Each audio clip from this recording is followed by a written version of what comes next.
Hello and welcome to Voices of the Prophets. We are learning the book of Obadiah. I am Rabbi Rafi Mallet, everybody's Rebbe. This is class number, I believe, 15. And this series is brought to you by the Seattle Kollel, seattlekollel.com. Visit their website. Consider giving a tax-deductible donation to support Jewish learning and programming for the Seattle Jewish community.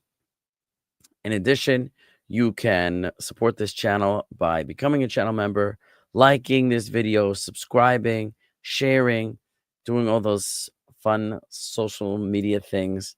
There are also donation links in the comments if you'd like to donate directly to the channel.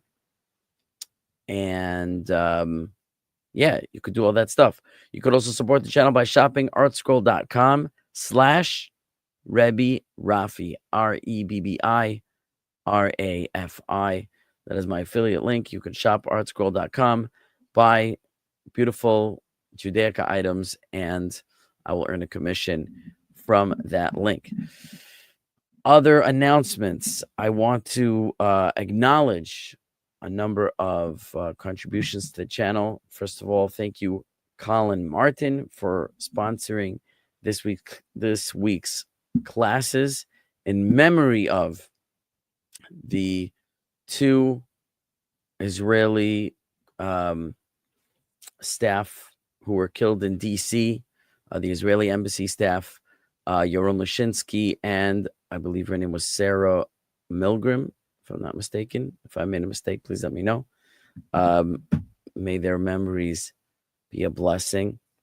In addition, I'd also like to acknowledge, he told me not to mention his name.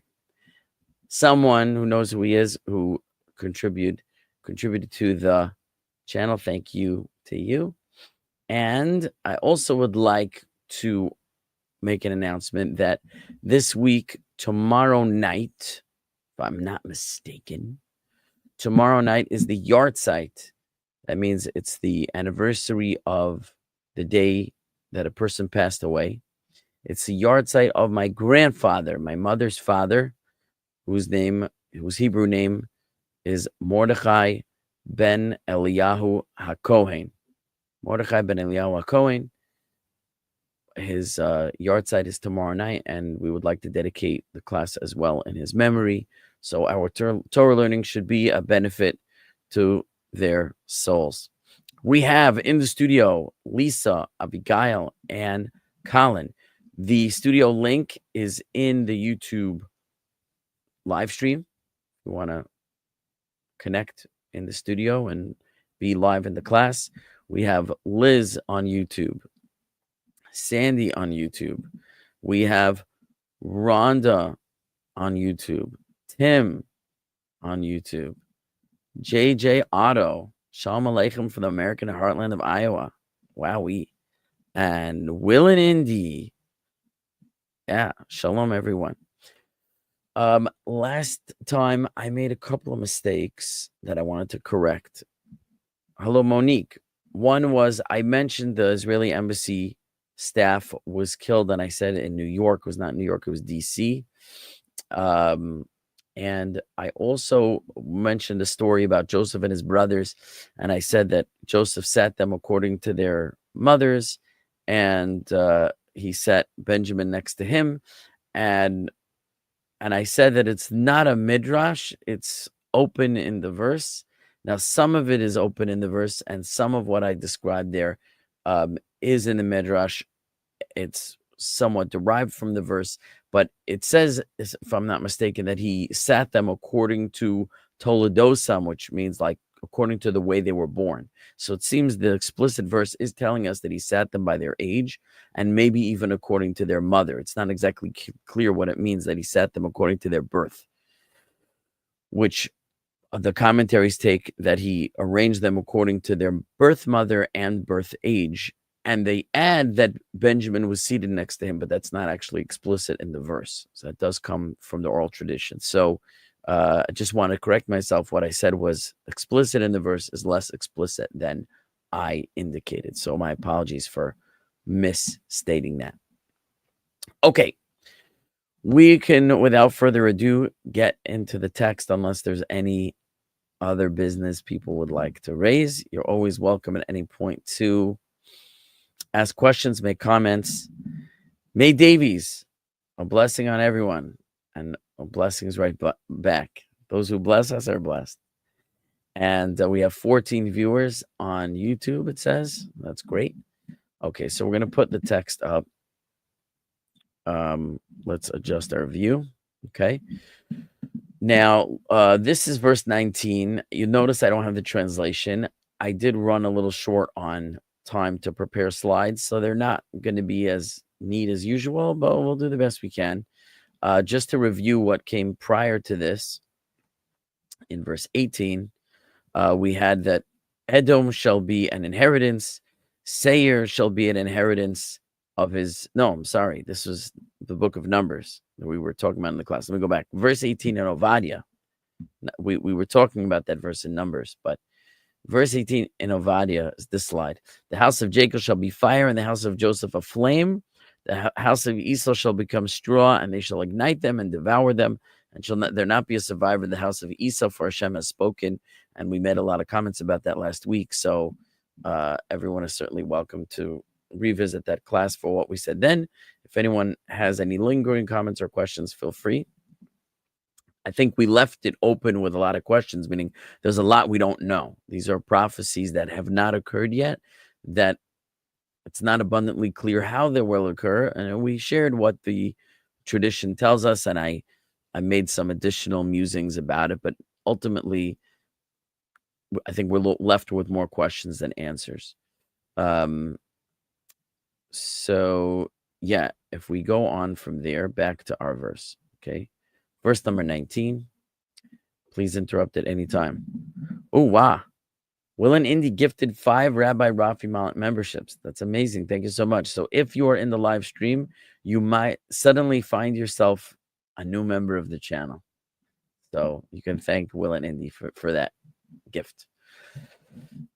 Now let's read the verse. It reads as follows. Oh, where's my laser pointer? Laser pointer to here.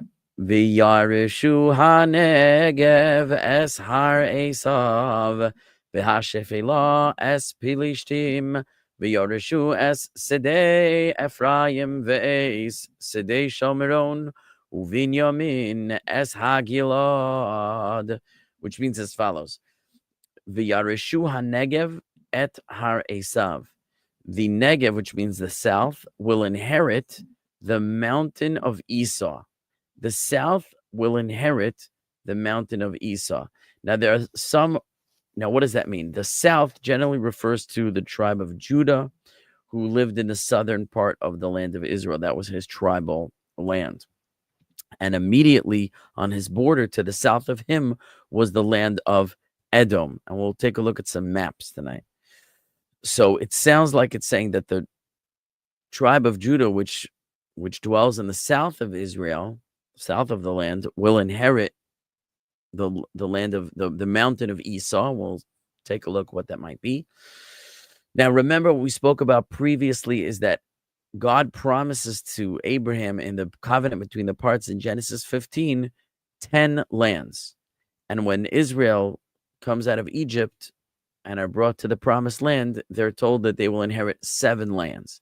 The question is, what happens to the other 3? So we mentioned in Deuteronomy chapter 2, the Torah talks about the other 3 lands being the lands of Moab, right? M-O-A-B, in Hebrew, Moab, Ammon, and Edom. These 3 lands, which were Moab and Edom to the east, Moab and Ammon to the east, and Edom to the south of the land of Israel, were given as inheritances to Lot, Abraham's nephew, who earned an inheritance from him, and Esau, Abraham's grandchild. So 7 of the lands promised to Abraham were given to Israel, and 3 were given to other members of Abraham's family as an inheritance, and were basically told to leave them alone.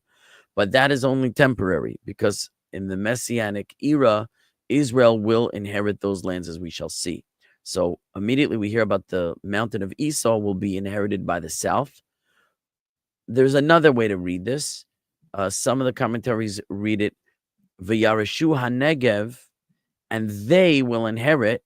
And the they is going on the previous verse. We had the house of Jacob and the house of Joseph. And it's not specific who's doing the inheriting, but they generically will inherit the south. And then there's a descriptive phrase here, which is, right, the south, the mountain of Esau. It's like, and they will inherit the south, comma, the mountain of Esau. So either the south will inherit, which would indicate probably Judah, or they, ambiguous, will inherit the south, which is the mount of Esau. V'hashephelah. The shephelah, literally shafel in Hebrew means low. Shephelah means the lowlands.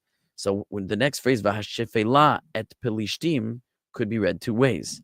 And the lowlands, meaning just like it says, and the south will inherit the mountain of Esau. The lowlands will inherit the Philistines.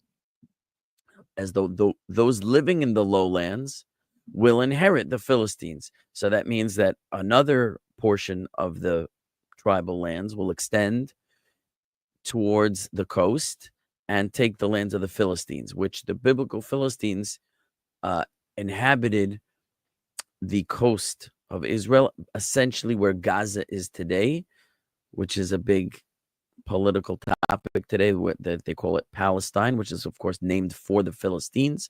And for those who don't know history, the Romans named this land Palestine to erase the name of the Jews from the land. They were very incensed with us that we made a few wars against them and we gave them bloody noses. So they said, we're exiling you and we're erasing your name from the land, and they renamed it Palestine for the Jews' biblical nemesis in the land that was the Philistines. So the land of the Philistines, which was the coastal land, will be extended into by the Jews in this later time. The eight Sedei Shomaron. Oh, sorry. V'yareshu et Sedei Ephraim, and they. And here there's no one specified for who the they is, because we have et, which indicates the object. They will inherit. What will they inherit? Sedei Ephraim, the field of Ephraim. They will inherit the field of Ephraim. The eight Sedei Shomaron, and the field of Shomaron. Now, presumably, what this means is talking about the house of Joseph, you would think. In other words, we heard in the previous verse about the house of Jacob and the house of Joseph, and who are they? Perhaps the house of Jacob is a reference to the kingdom of Judah, which again, we have to do like a mini history lesson so everyone like knows what we're talking about. That in the biblical period, you had all 12 tribes in the land. 10 of the tribes were exiled by Assyria to lands unknown. And 2 of the tribes, Judah and Benjamin, remained in the land until they were exiled by the Babylonians. They returned after 70 years, rebuilt the temple, and were occupied first by the Persians, and then by the Greeks, and ultimately by the Romans, before the Romans destroyed the second temple and exiled that population, which were the tribes of Judah and Benjamin. So the Jews, what we call today Jews, are the descendants of that population, who are known as Judeans, because the land that they possessed during the second temple time was known as Judea for the tribe of Judah. So Jews today are the descendants primarily of those 2 tribes. And so when you hear about the house of Jacob and the house of Joseph, Joseph is mainly emblematic of the other 10 tribes because he was the main tribe of the other 10, and where Judah was the main tribe of the 2. So when you have these 2 divisions, the house of Jacob and the house of Joseph, it sounds like, and not everyone agrees to this, but it would be simple to say the house of Jacob is Judah and the house of Joseph is, the other 10 tribes, as it were. So here, where we're talking about, and they will inherit. So presumably the first set, right, is the, so to speak, the tribe of Judah that are in the south, and they're inheriting Esau and maybe even the Philistines, right? And then it says they will inherit the field of Ephraim. Who is that? probably the house of Joseph, which is the tribe of Ephraim, is going to inherit the field of Ephraim. Now, what's the field of Ephraim? So you have a mountain in Israel called Har Ephraim, Mount Ephraim, and the field of Ephraim would be the lowlands surrounding the mountains, which in the biblical period, it records that they were not totally successful in conquering all the Canaanites that were living there. So it's telling us in the future, we're going to have all of that land and the mountain of the field of Shomeron. Again, so Shomeron was a mountain. That's Shomeron is what we call in Hebrew, in English, Samaria. So you have, like everyone has heard these terms, Judea and Samaria. You know, you can picture in your mind maybe the map of what they call the West Bank, which is a very politically charged anti-Israel term. The West Bank means the West Bank of the Jordan, as if to say it sort of doesn't belong in the land of Israel. It's not the east part, it's the eastern part of the land of Israel, but they call it the West Bank to almost divorce it from the land of Israel and pretend it's really something else. So, but really, what is the West Bank? It's also known as Judea and Samaria because it's a huge chunk of the southern. Now, there's a southern part of the West Bank is a huge chunk of the ancestral land of Judah or Judea. And the northern part of the West Bank is a huge chunk of the lands of the other 10 tribes, where there's a mountain called Shomeron, or the mountain of Samaria, and the field would be the lowlands around it. So it's telling us that that land also will belong to Israel, Samaria. But we'll see that Samaria includes more than that, but it's a big chunk of biblical Samaria, which is essentially the tribe of Ephraim, as we'll see. And Ephraim, if in case I haven't been clear, the house of Joseph, right? Joseph was divided into 2 tribes. All the sons of Jacob had 1 tribe, but Joseph was divided into 2 tribes. So he had 2 sons, Manasseh and Ephraim. So you had 2 tribal lands, Manasseh and Ephraim. And in fact, Ephraim was divided into, I don't want to get too complicated, but Ephraim and Joseph are somewhat synonymous. Okay, and finally it says, Ubinyamin et HaGilad, and the tribe of Benjamin will inherit, the verb is implied because it's used over and over in this verse. This one will inherit this one will inherit that, and Benjamin the Gilad. Benjamin will inherit the land of Gilad. So we're going to see where all these places are, because I'm going to show you some maps. Any questions on what I've said so far? Just regarding Samaria, are the Samaritans those from Samaria? Yes and no. Very good question. So when we talk about... I thought the Samaritans were people that were brought in to replace the tribes that were taken away, brought in by the Assyrians. They brought people from afar to replace... Because since my light is falling. Sorry, my little light here. Since Ephraim was exiled by Assyria, so the Assyrians, when they exiled the 10 tribes, they brought in their place other nations to settle the land. And that's a whole to do in the book of Kings. So the people who settled Samaria were not Jews. Okay, they were a mix of peoples, among them the Kuthians, and we'll find that from Kutha.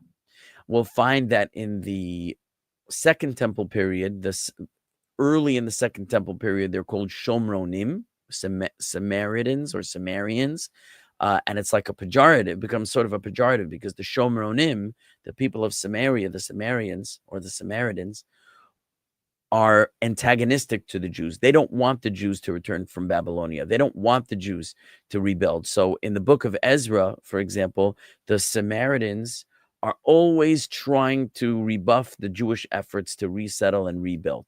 They're very antagonistic. They're not good guys. Later in the Second Temple, so that's early in the Second Temple period. Later in the Second Temple period, the rabbinic literature will refer to them as Kuthians, Kutim in Hebrew, Kutim. They'll be known as the Kutim. That's what the rabbis called Kuthians, and there was a lot of drama with them because they did partially convert to Judaism. If you read in the book of Kings, they were being eaten by lions, and they said, "Why are the lions attacking us?" And they asked one of the Kohanim, and he said, "Well, this land doesn't tolerate idolatry." So they adopted Judaism. And so they're known in the rabbinic literature as Geirei Arayot, which means converts of lions. Converts of lions means they converted on the account of lions. They didn't convert on account of sincere belief in God and the Torah. They converted on account of being afraid for their lives. And their conversion was considered insincere, and they were never fully accepted as Jews. And over the course of the Second Temple period, we find essentially that not only are they not so punctilious in the performance of the commandments, they reject many rabbinic laws and oral traditions. And at a certain point, they are found to have lapsed into a kind of idolatry. And so they are regarded, the way they are regarded over the course of the Second Temple period and beyond diminishes. At first, they're regarded more Jewish, and then less Jewish, and then completely non-Jewish at a certain point. Like, we trust them regarding the observance of certain laws. At a certain point in time, later on, they lose that trust, and we are less trustworthy of them. And at a certain point, we regard them completely as non-Jews. So when you have, like, in the Christian literature in the New Testament, that it talks about the Samaritan and the idea of the good Samaritan, the whole thing is anti-Semitic. The whole thing is written to show that the Jews, who are the people who are supposed to be God's people, are not good, are not kind, are not caring, are not thoughtful.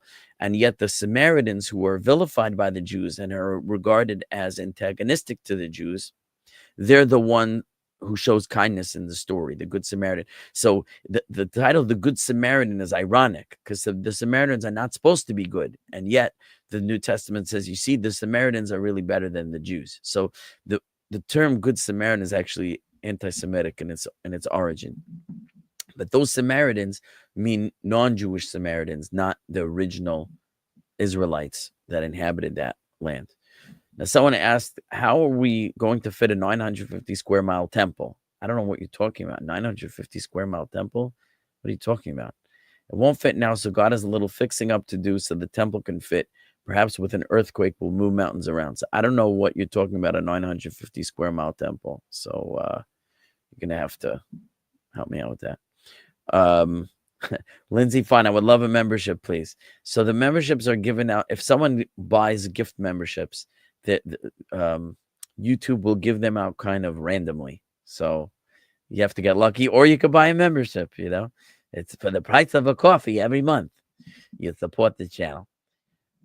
Seekers of Righteousness is here. It's great to have you.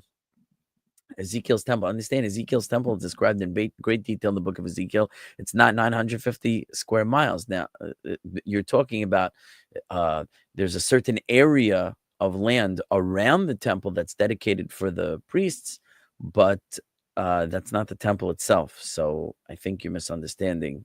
And Ezekiel's very detailed, and it goes on for chapters and chapters, describing the exact measurements of the temple. So you're not just talking about the temple itself, the structure. You're talking about an area of land around the temple where the priests will inhabit. So read it again, okay? I think you're misunderstanding. Were some of the Jewish empire left in Samaria and mixed with imported peoples? Maybe, not so sure. Okay, so let's go on. So the next slide, I have Rashi's commentary, which says as follows: V'yareshu haNegev. They will inherit the Negev, or the Negev will inherit, right? The Negev is the south. Either they will inherit the south, or the south will inherit, right? So here's what Rashi says: Yisrael shahayu yoshvin bidroma shel Eretz Yisrael yirishu et har Esav.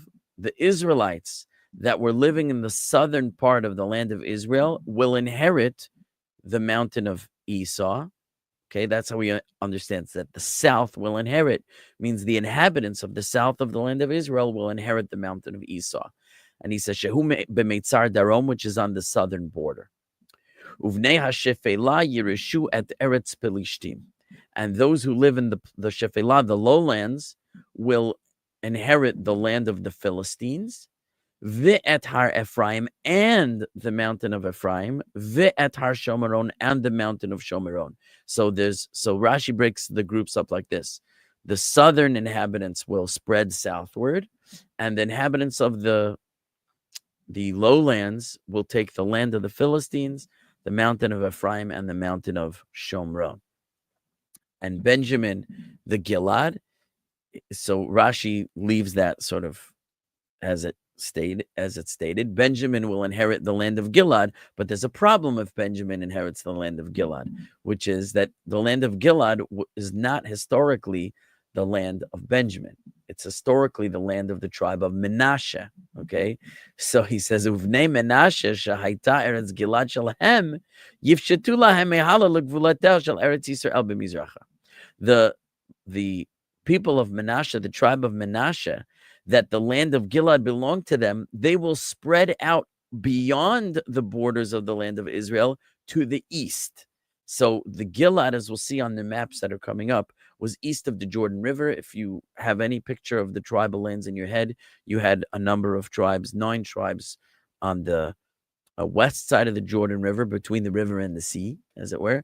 And east of the river was the tribes of Reuven, Gad, and what's called half of Menashe. Menashe was divided into 2 halves, one on the western side of the Jordan and between the river and the sea, and one on the eastern side of the Jordan. So the land of Gilad, as we'll see, was on the one on the west between the river and the sea, and one on the eastern side of the Jordan. So the land of Gilad is to the east of the Jordan. That was originally belonged to the people of Menashe. But the prophet here says that Benjamin will inherit the Gilad. And so Rashi says that Menashe will spread further east. Okay. Although it's not actually 100. Now that I'm reconsidering what Rashi's saying, he says to the east. It doesn't mean he's going to move east. It means he's going to take more lands on the east side of the Jordan. Now, what lands is in that? Now that I think about it, I'm realizing he probably means this. Remember what I said in the beginning of the class? There were 3 lands not given to the children of Israel when they entered the Holy Land coming out of Egypt. The land of Edom, which we already heard is going to be inherited now. The land of Ammon and the land of Moab. So Ammon and Moab were east of the Jordan. So when it says that Benjamin is going to take the Gilad, which belonged to the tribe of Menashe, so that means Menashe is going to take a different land on the east side, which may be the lands of Ammon and Moab. So stay tuned for that. Okay, let's look at the commentary of Radak. But I'll take I'll just pause for questions. Any questions so far? I was just wondering, because there's options in what it actually means. What's the accepted one? What's the usual option? Is it Rashi's? I would say Rashi is probably the more standard. The more standard understanding is that the south will inherit Esau, means the inhabitants of the south will inherit Esau. Although it doesn't make such a huge difference. You know what I mean? If you say, or that they will inherit the south, which is Esau. Either way, the point is that the Jewish people that will be returning to the land of Israel in the end times will spread beyond the original borders southward. Now, as I pointed out in a previous class, that already happened, as we'll see on the map. The land of Edom and Esau, largely, is already controlled by the state of Israel, meaning Eilat, right? Eilat, the Gulf of Aqaba over there, that wasn't part of the original boundaries of the 12 tribes. That was Edomite territory, but now it's part of the state of Israel. So we already spread there. We're already there. Let's talk about the land of the Philistines. Now, the Gaza Strip remains a contentious strip of land where there's a war happening right now, but the Philistines actually were much further up the coast than just Gaza. Gaza was one part of the Philistine lands. Aza, it's called in Hebrew and in the Tanakh, Aza. But let's say the cities of Ashdod, which is north of the Gaza Strip, and Ashkelon, which is a little north of that, were Philistine cities in the Tanakh, and we got those. So this is one of these prophecies that we can see is already in the process of being fulfilled. This is a halfway fulfilled prophecy. We have the lands of Edom. We have some of the lands of the Philistines. We don't have any land to the east of the Jordan. We don't quite have the, Samaria's area of contention, right? You have the settlers, the evil Jewish settlers, the religious fanatics with their fangs and their claws. If you watch the media, building homes in Shomron and Samaria and Judea. So that, but it's still an area of tremendous contention and strife right now. So this is the process developing, but you could see this prophecy already beginning to be fulfilled. Okay. We'll look. I hope to look at some maps. Can I make a comment, Yeah, Rabbi? Colin, go ahead. Correct me if I'm wrong, but if I remember correctly, the tribe of Manasseh was kind of split between the east and the west side of the Jordan to kind of remind the other two tribes and the other tribes in the land of Israel that they're all connected, if I remember correctly. And so maybe at that time, that reminder won't be necessary, so they can move to the east, the lands of Ammon and Moab. And then So Benjamin that's can a take over. good. You're making a good point. It's not clear. These verses are not specific in the breakdown of the tribes. So, in other words, your comment assumes that both pieces of Manasseh, originally one west of the Jordan and one east of the Jordan, will both migrate east and south, so that the lands of Ammon and Moab will be the two halves of Manasseh reunited. And that may be, but there's no specific comment about that.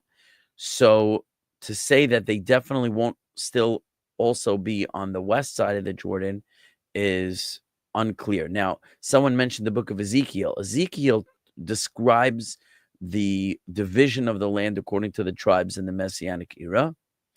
And it's very different from what we find in the Torah, meaning the Torah, the Chumash, the 5 books of Moses, delineates very specifically the boundaries of each of the tribes in the land. And they're going to be very different in the Messianic times. So if we go with the book of Ezekiel, I don't know how to avoid going with it because he's a prophet. The lands are going to be divided up differently no matter how you slice it. So we cannot assume that the tribes are going to go back to where they were before. There's definitely going to be a change up. So what exactly that'll be, go read the book of Ezekiel. If we were studying the book of Ezekiel, we could talk more about it, but it's too far afield for this class. So I'll leave it there. Okay, Seekers of Righteousness says, Los Angeles seems to be on the brink of a divine punishment. Edom is being brought down low. God protect all your righteous Jews and Gentiles in these coming times. Amen. I won't comment on that. I'm not here to proclaim doom and gloom on anybody. I'm just reading the book. Linda Hill is here. Golden Gun. In the Messianic age, Israel will be bigger than it ever was in the past. Yes, that is prophesied. Third temple will fit if it is a miracle that Herod expanded the area and that now the third temple's dimensions as described in Ezekiel does fit. Okay. Rambam mentions there needs to be 3 more cities of refuge. That's right. That's based on the 5 books of Moses. And there are plenty of other Tanakh sources for extended territory. Correct. So there are going to be 3 additional cities of refuge. A lot of people probably don't know what the cities of refuge are. The Torah commands the Jewish people when they settle the land of Israel to establish cities of refuge where a person who, it's called murdering unintentionally. Okay, the question is, what is murdering unintentionally? Basically means what we would call manslaughter. Okay, killing someone through negligence. Okay, it was an avoidable death. A person was negligent and caused someone's death, so he's partially culpable. And I'm really oversimplifying, but essentially he can be killed by the next of kin of the victim unless he enters a city of refuge where the next of kin, the one called in Hebrew the Goel Hadam, or the Redeemer of Blood, is not allowed to enter to kill him. So it's like being on base. You go to the base and now you're safe. So there are 3 cities of refuge to be established on the west side of the Jordan and 3 on the east side of the Jordan. And yet the Torah speaks of another 3 cities, and they were not in practice in the biblical time because we didn't have the area where those 3 cities would be established. And our understanding is they're to be established in these 3 additional areas that'll be added of the 10 that were given to Abraham, like we said, and 3 were left for the Messianic era. The 3 cities of refuge will be established there. So that is correct. Okay, let's move on. Next slide. This is the Radak's commentary. I took the piece where he talks about Benjamin inheriting the Gilad. He says Benjamin's boundary was the Jordan River. Now, Benjamin was to the north of Judah. Okay, Judah and Benjamin were in the south, relative south of the land of Israel, next to each other. But Benjamin was to the north of Judah and bordered on the Jordan. And in fact, the territory of Jerusalem, the city of Jerusalem, straddled the territories of Benjamin and Judah that was shared between the two. And even the temple space itself was shared between the two. It was partially in the portion of Benjamin and partially in the portion of Judah. So it says, Benjamin bordered the Jordan, and he will extend eastward beyond the Jordan, and which is on the east side of the Jordan. He says,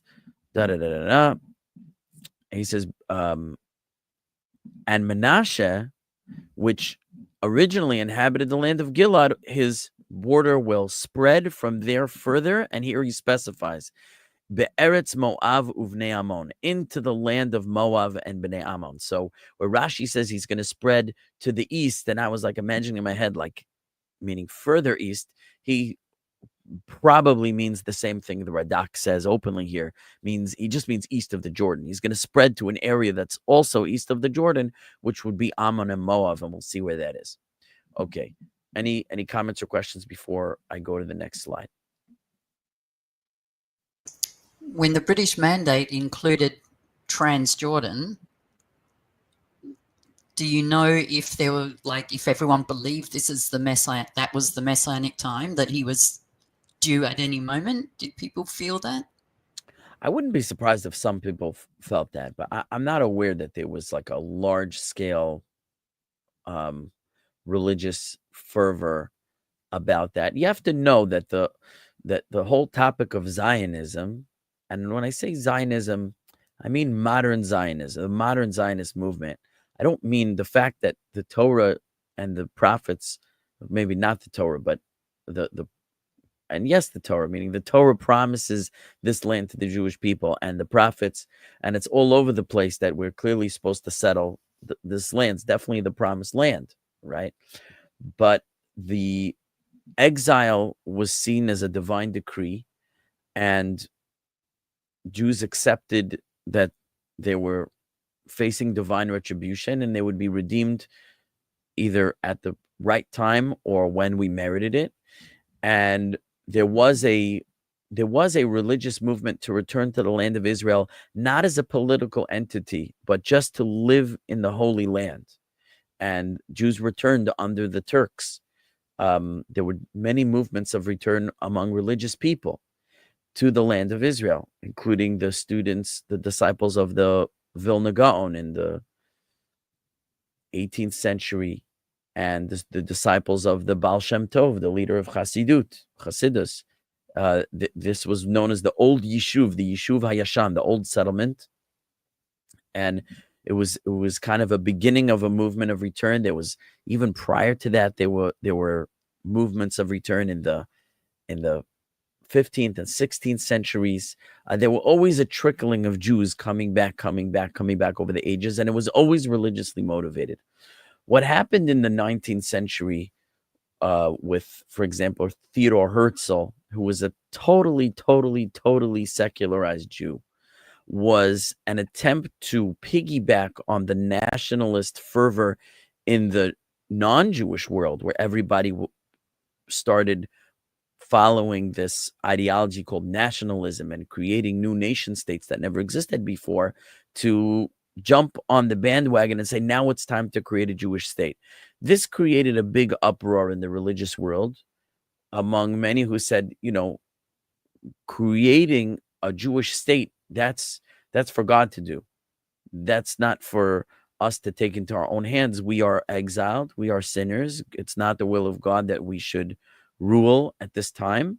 And we're essentially waiting for Mashiach, for those promises to be fulfilled. This split the religious world into people that became known as religious Zionists versus you might call the anti-Zionists among the Orthodox.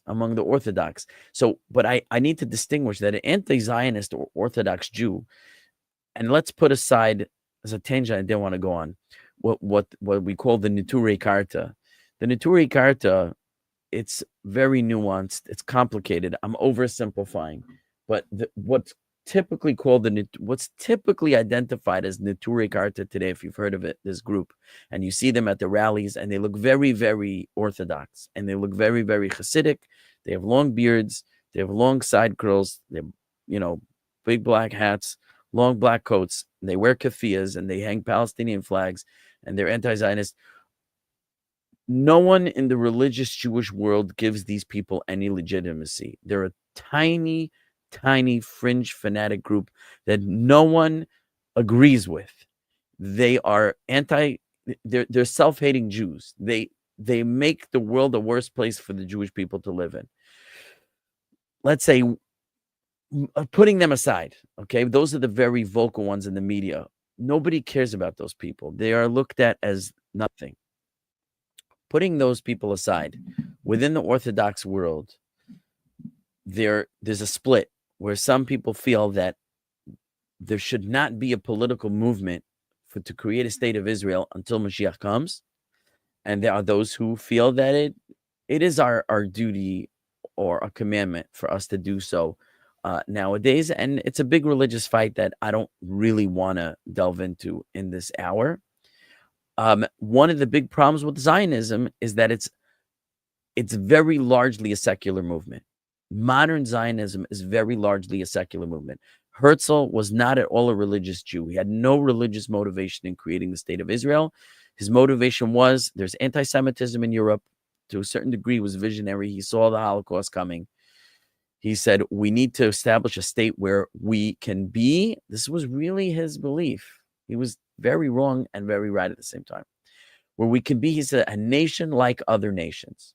He said, you know why people hate the Jews so much? Because we're like a minority group. Because we don't belong. We're strangers in their land. They're like, what are you doing here? Who are you? You're not one of us. That's why he believed the Jews were hated.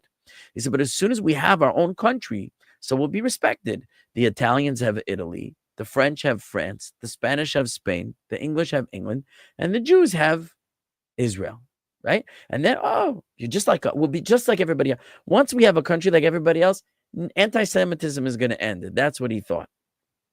Okay, so we could argue to the end of the day, because some people say, no, Israel is the cause of more anti-Semitism than anything else. And then he said, yeah, but look, without Israel, we had the Holocaust. These people, they fight tooth and nail with each other. It's horrific, the fights that go on within our community over these things.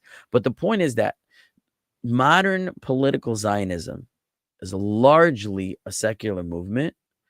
We have to admit that the government of Israel today is a secular government. The people governing Israel today are not religious people, largely. Not saying every single one without exception, but the majority of the population in Israel is not Torah observant. They're secular. They identify as secular. So it's a very messy thing to mix religion with what I call modern political Zionism. We can't deny that the Torah wants us to inhabit and settle this land. We can't deny that the prophets promised us that this would happen. The question is, how? Is it supposed to be done under the auspices of a secular government that does not abide by the Torah's laws? Surely not. Right? So where does that leave us? So the religious Zionists say, well, we just have to be more involved and make it more religious. The, so to speak, anti-Zionists in the Torah world say, take more of a hands-off approach. We don't want anything to do with it. Or some say, it's a reality we have to live with, so we're still going to vote in the elections and we're still going to have political parties and whatever. But it's not ideal. There's a huge schism in the Jewish world, within even the religious world, not just between religious and secular, but even within the religious world over Zionism. And by the way, when Zionism began among secular Jews, it was a big split among secular Jews. The German Jews, the German reform in Germany were super anti-Zionist. Is it going to ruin everything we established over here? We finally modernized. We finally got accepted into higher society. And if we start separating ourselves and saying we're not Germans, but we're really loyal to this other entity called the Jewish state, we're going to be ostracized and looked at as the other again. And we don't want that.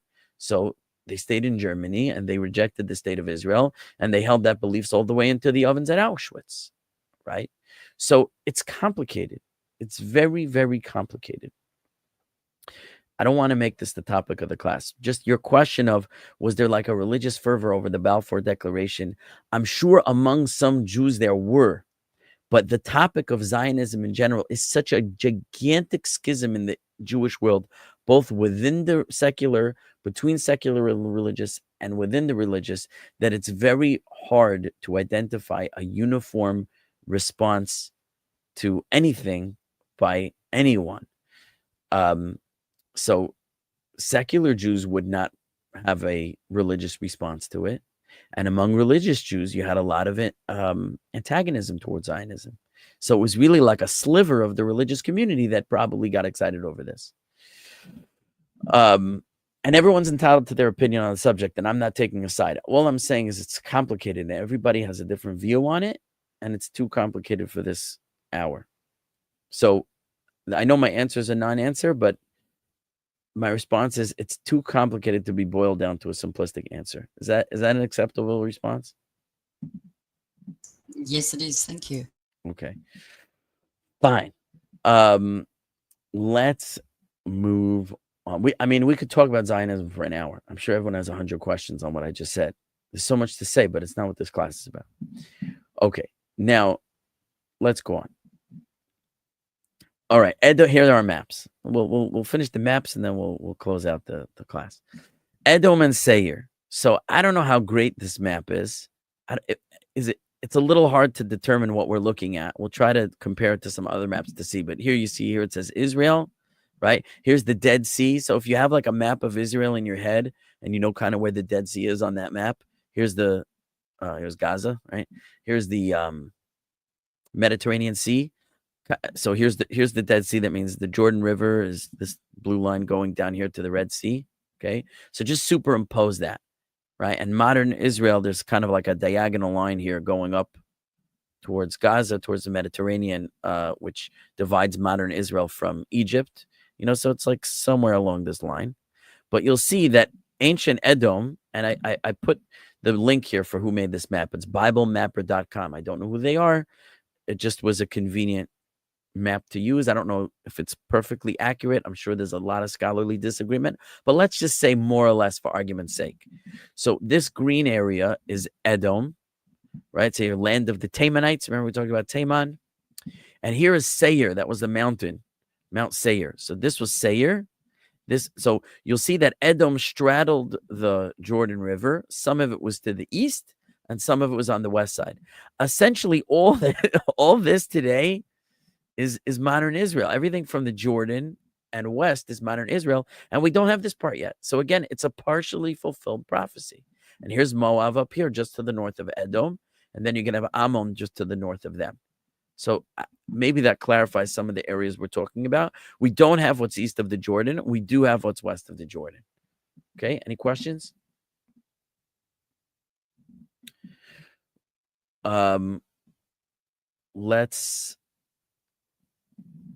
Golden Gun says that sentence, nation like other nations, is wrong. Correct.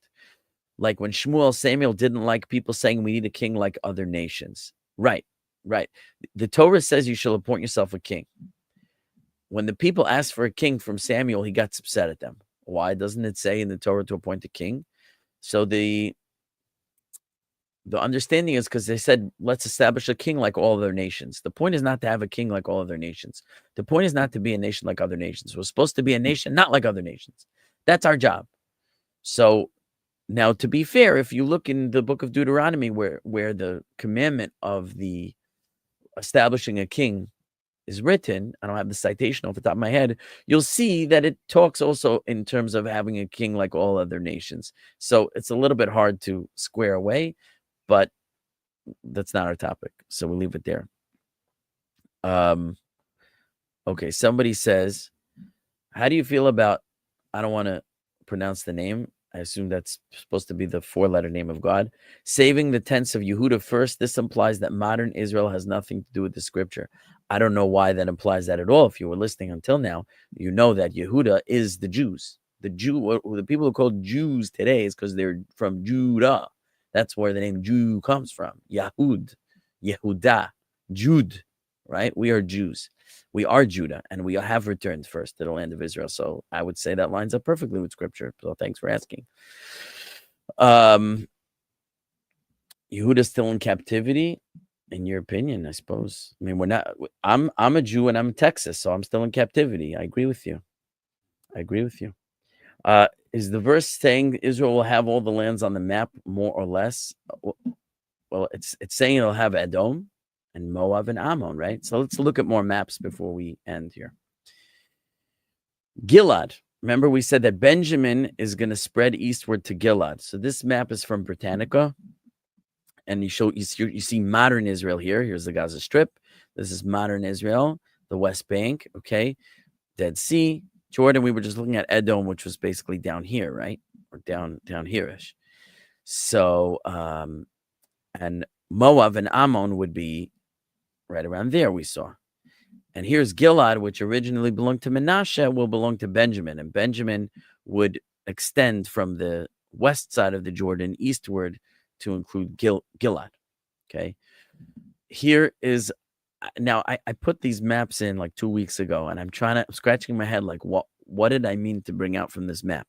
Maybe just to show you the biblical areas. Okay. So in the biblical period, that's the first temple period, Israel divided into 2 kingdoms. We spoke about this before. There was kind of like a civil split between the kingdom of Judah, which included Judah and Benjamin, and that was in the southern part of the land, right? South of that is Edom, right? West, the coast is Philistine, and the northern part of the land is the kingdom of Israel, the other 10 tribes, which extended over the river into, I guess this is like Gilad. Now here it says Ammon is here, and that could be. I don't know exactly where it was. So Moab would be here, Ammon would be here, and that would mean that Manasseh that inhabited the Gilad would extend this way to include Ammon and Moab. Okay, so they're going to go here, and Benjamin's going to go there. Benjamin would have been like here in the northern part of the kingdom of Judah, and they're going to jump over the river and be there. Okay. I'm not saying this is a perfect map, because I've seen different maps that don't look like this, mapping out these areas. So this was Britannica's opinion, but again, more or less is the general idea. I'm racing a little bit because it's the end of the hour. Okay, Samaria, Shomron. According to Britannica, this is where Samaria is. It went coast to coast, and so it's a large chunk, as you can see, of what's called the West Bank today. Would be the northern part of the West Bank would be Samaria. And if we look at this map, so you can see that the southern part of the West Bank, a lot of it is in Judah, right? So this is really the biblical heartland, as they say. Okay, now let's go over here. This is from the Israel Ministry of Foreign Affairs. It's really hard to see because it's probably very small for you. I'm trying to figure out, is there a way to blow it up? It doesn't let me expand it, unfortunately. Any options here to zoom in more? Not really. but we'll do the best we can. The 12 tribes. So again, according to this map, here's Judah. It's drawn differently, right? And it compares it again to modern Israel's borders. This gray line is modern Israel's borders. We have the Golan. Not, Gaza is sort of cut out of it. It's interesting that they include the West Bank, maybe because Israel still technically controls it. They call it the occupation, right? We pulled out of Gaza at a certain point, but leaving that alone. So Judah did not extend southward to the land of Edom. Shimon was subsumed within Judah, as we mentioned before. His Benjamin bordering the river, and he puts Manasseh up here. Interestingly, okay, so you see this is drawn a little bit differently. This map puts Manasseh, Gad, and Reuven a little bit different than the other maps. But you can see here that Ephraim extends from the river to the sea. Manasseh here on this side extends from the river to the sea, this half of Manasseh. So that more or less is Samaria, right? Okay. Here are the 12 tribes according to Wikipedia. All right. Manasseh looks like this. Again, it's different. It's from the sea to the river and then immediately to the east of that, whereas this map has it kind of north and south. The other tribes are north of that. Here's Ephraim kind of in the middle. Benjamin, again, bordering the river here. And here's Ammon, according to them. Here's Moab. Okay. Here's Edom. Fine. But this map looks really messed up to me because Dan was supposed to be way, way, way up in the north. This is totally wrong. So I don't know. These maps are very mixed up, I have to say. This also puts Dan here. Doesn't make any sense. Dan was northern. So they're all wrong. They're all wrong. What does he do with Dan? He also puts Dan here. I'm very surprised. Dan's supposed to be north. Rabbi Mullen, way up here. Yeah. it's Lisa. I'm looking at my art scroll, and it has Dan just to the west of Benjamin and north of Judah. Like here, like Judah. where it is on this map. Yes. That's so And that's in surprising my art to me. scroll map. I'm shocked. Well, I will tell you this. They must be based on some scholarship. My understanding of Rashi's commentary has been that Dan is way up in the north. So like up here, which is very surprising to me. So, okay, be that as it may. Okay, I'll accept that there's other scholarship that obviously indicates differently because all these other maps seem to agree that Dan is more or less in this area. Okay, that's the end of the slides I have for this verse. But that basically, just to sum up, this is what we're talking about in the verse when we talk about the south will inherit the mountain of Esau. So that's here at least. And you're going to have the other group, right? Not the south, the lowlands people are going to have the coast, including Gaza and Samaria. And then you're going to have Benjamin going across the river to this area. And then Manasseh, who the commentaries identify as having been in the Gilad, right, is going to extend to Ammon and Moab. So those are just the illustration of the different areas that are being spoken about here. So we will have not only the areas of modern Israel today that are down here, we'll have beyond it to the east, sort of all up the east side of the Jordan, including what was Ammon and Moab, and all the way to the coast, including what was then the land of the Philistines, which was included most of the coast, and what we're including where Gaza is today. So that's what's being described over here. Okay. Any last comments or questions before we call it a night? Hello, Bree.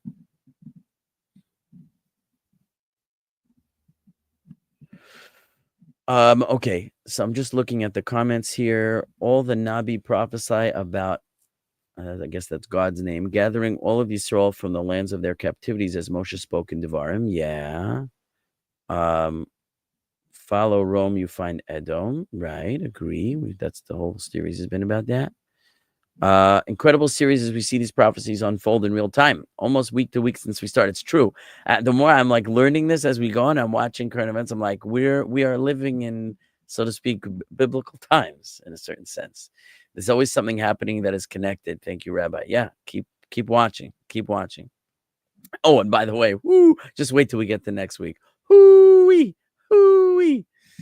An edifying experience as always. Thank you so much. Have a blessed week. Thank you. Can you give us a hint about next week? Just read the next verse. That's your hint. Read verse 20. That's your hint. All right. Okay, everybody, thank you for coming tonight. And hopefully Tuesday night will be the Genesis class, and which is a biblical Hebrew class. And again, I recommend watching the Jonah series first because it's like a bit of a prerequisite. But you might be able to hang on even without it. I try to be as clear as I can be. And yeah, so Tuesday night Genesis, next week, same time, we'll have the next. We're not going to get past verse 20 next week. It's too big. Oh my goodness. Seekers of righteousness. So we have at least 2 more classes to go till we get to the end of the book. I'm always so blessed by your lectures, Rabbi. Thank you. Bless you. You as well. You're welcome. C. Lawrence says, thank you. You're welcome. Sandy Bassey, thank you. You're welcome. Tim Flanagan, thank you, Rabbi. Have a great week, everyone. You're welcome. Have a great week. Thank you for coming. And God willing, see you Tuesday night or next week. And that's it. Shavua Tov. Shavua Tov. Thank you, Rabbi. Thank you, Rabbi Malak. You're welcome. Excellent class. Thank you. You're welcome, Linda. Bye-bye.